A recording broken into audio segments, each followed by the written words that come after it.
Mais um corte do Inteligência Limitada. Não esqueça de deixar sua opinião nos comentários. Imagino também que vocês planejam, vocês sabem quais vão ser as possíveis reações, mas tem coisa que tem que ser decidido em campo, né?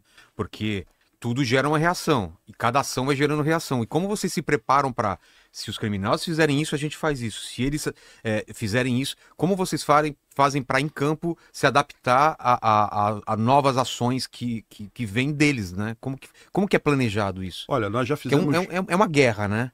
O que nós vivemos aqui no Brasil, principalmente no Rio de Janeiro, polícia nenhuma do mundo faz o que as polícias do Rio de Janeiro fazem. Porque não encontra também pessoas com fuzil, né? Para começar... Exatamente. O que nós vivemos aqui no Rio de Janeiro já não é mais uma questão de segurança pública. Pois é. É uma questão de segurança nacional e de soberania nacional.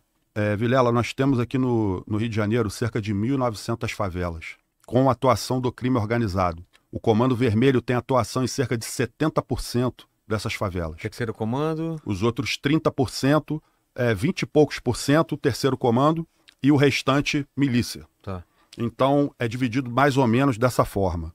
Nós temos uma estimativa... E briga entre eles toda hora por tomar território, né? Exatamente. E nós temos uma estimativa, e essa estimativa é minha, de um trabalho que eu fiz de conclusão de curso, do curso superior de polícia, isso em 2018, mas serve ainda de parâmetro, por conta, eu fui titular da DRE durante 3 anos. Então, eu investiguei muito as facções criminosas aqui no estado do Rio de Janeiro. E durante esse período que eu passei na DRE, a gente fez muito monitoramento intenso de todas as facções criminosas. E nas nossas investigações, a gente chegou num número médio, óbvio que isso é médio, de cerca de 30 a 40 traficantes armados por comunidade. Então, se você pegar 30 marginais com 1.900 favelas, vamos arredondar aqui, são no mínimo 60 mil marginais que nós temos aqui. Armados. Portando fuzil, oprimindo o morador, colocando barricada, atentando contra a vida dos policiais, impondo a lei do silêncio, impondo verdadeiro terror para as pessoas de bem que moram naquela comunidade. O que isso representa no universo de pessoas que moram na comunidade? Nós temos aqui no Rio de Janeiro cerca de 2.200.000 pessoas que moram em favelas. Se você for pegar esses 60 mil, isso corresponde a cerca de 2,9%, vamos arredondar, 3%. Então, esse papo de que é desigualdade social, o bandido é vítima da sociedade, ele é um coitadinho, isso é uma grande mentira. Porque se fosse assim, os 2.200.000 moradores de favela seriam bandidos. E, na verdade, não são. São pessoas de bem, são pessoas direitas, são pessoas honestas que moram nesses lugares porque não tem outra opção. E são oprimidas por uma minoria de 3%, ou seja, nós temos 97% de pessoas honestas, vítimas de uma minoria de 3%, entendeu? Então, é muito importante eu falar isso para que as pessoas entendam o verdadeiro cenário do crime organizado aqui no estado do Rio de Janeiro. E mais uma coisa, essa operação, ela mandou um grande recado para todos nós. Primeiro, que ela mostrou que os complexos da Penha e do Alemão sempre foram o QG do Comando Vermelho, aqui no estado do Rio de Janeiro.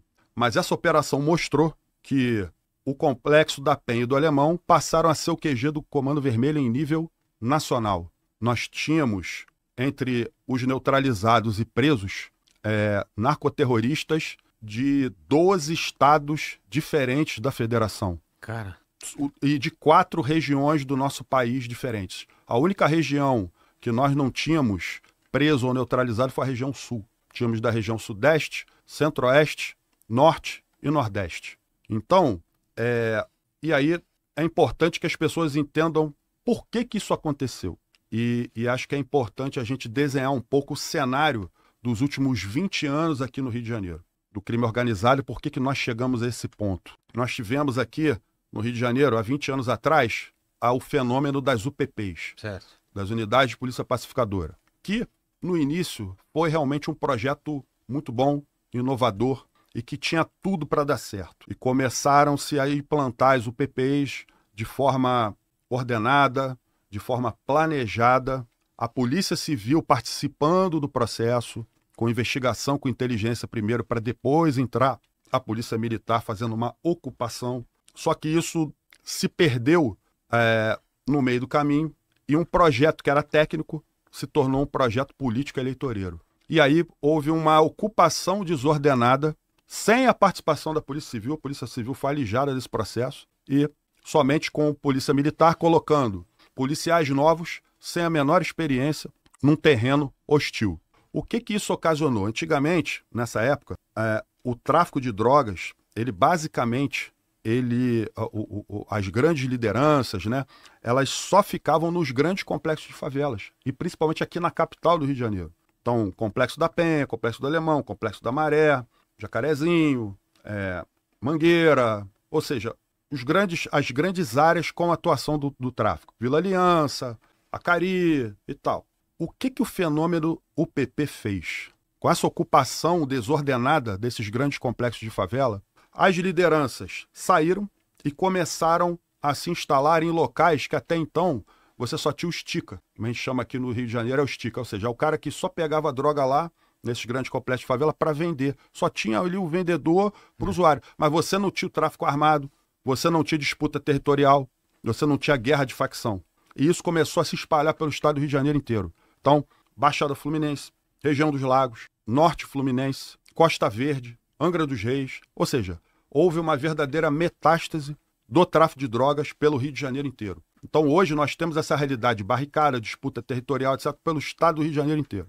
E aí tivemos um outro fenômeno também que aconteceu nos últimos 5 anos, que foram as restrições e limitações às operações policiais que nós tivemos aqui, que é a DPF 635. O 5 de junho de 2020, veio uma decisão dizendo que as polícias só poderiam fazer operações em hipóteses absolutamente excepcionais. E não explicou quais seriam essas hipóteses. O que é excepcional no Rio de Janeiro? Pois é. Um traficante com uma arma de guerra, oprimindo o morador, colocando barricada. Isso é excepcional ou já era normal?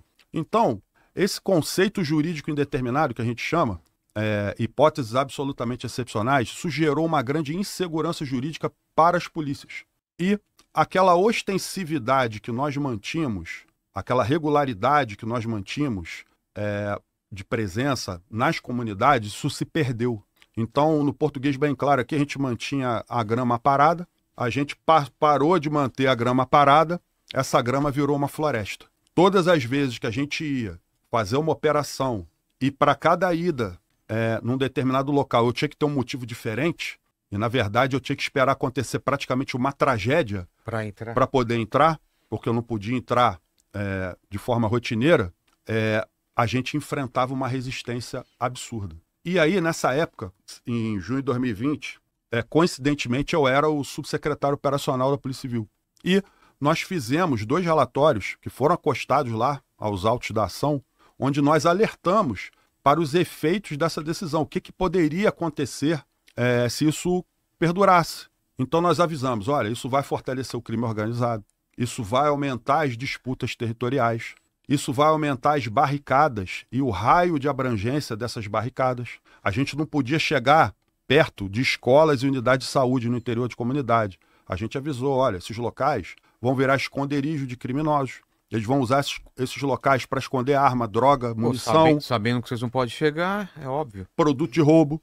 Inclusive, muitos marginais passaram a fixar suas residências e das suas famílias muito coladas nas creches, escolas e unidades de saúde das comunidades, porque eles já sabiam disso. A gente entrava na comunidade e já corriam para esses lugares porque sabiam que a gente não podia chegar nem perto. E o que essa operação de dia 28 de outubro provou?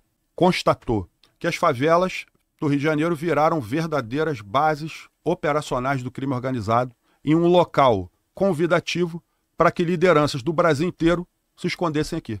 E está mais do que provado com o resultado da última operação contenção. Por isso que eu falei que os complexos da Penha e do Alemão viraram um QG nacional do Comando Vermelho. Esse foi o corte. Quer ver o conteúdo na íntegra? Todos os links na descrição. Não se esqueça de deixar sua opinião nos comentários, deixar o like e compartilhar.